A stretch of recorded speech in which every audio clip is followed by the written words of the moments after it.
बांधी भरसा गोठे गुलाम मोहम्मद जमाली वासी रिटायर्ड एडुकेशन दारोगे दुर मोहम्मद जमाली बेड़ी में प्रेस क्लब बांधी पहुंची दाईंदे चयो आहे त गुज़िरियल ॾींहुं मूं वापडा इंतज़ामिया ख़िलाफ़ एहतजाज रिकॉर्ड करायो हो त मुंहिंजी बिजली नाजाइज़ तरीक़े सां बंदि कई वई आहे जॾहिं त आऊं 45 सालनि खां बिजली जा बिल पाबंदी सां जमा कराईंदो पियो अचां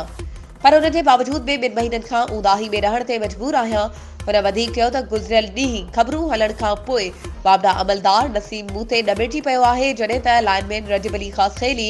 मुझे भाइरनि खे मैसेज करे रहियो आहे त हिन खे रोकियो न त एतिरियूं FIR दाख़िल थींदसि जो जान छॾाइण बि ॾुखियो थी वेंदसि। हुन वापडा जे आला अमलदारनि सेशन जज नवाब शाह ऐं SSP नवाब शाह खे अपील कई आहे त मामले जो नोटिस वठी मूंखे धमकियूं ॾींदड़ वापडा अमलदार नसीम ऐं लाइनमैन रजब अली ख़ासखेली ख़िलाफ़ कार्रवाई करे कानूनी तौर मुंहिंजी बिजली बहाल कई वञे। वधीक ख़बरूं ऐं अपडेट्स जे लाइ असांजे चैनल खे सब्सक्राइब कयो ऐं हा बेल आइकन खे प्रेस करणु न विसारिजो त जीअं असांजी हर नई अचण वारी वीडियो तव्हां ताईं पहुची सघे।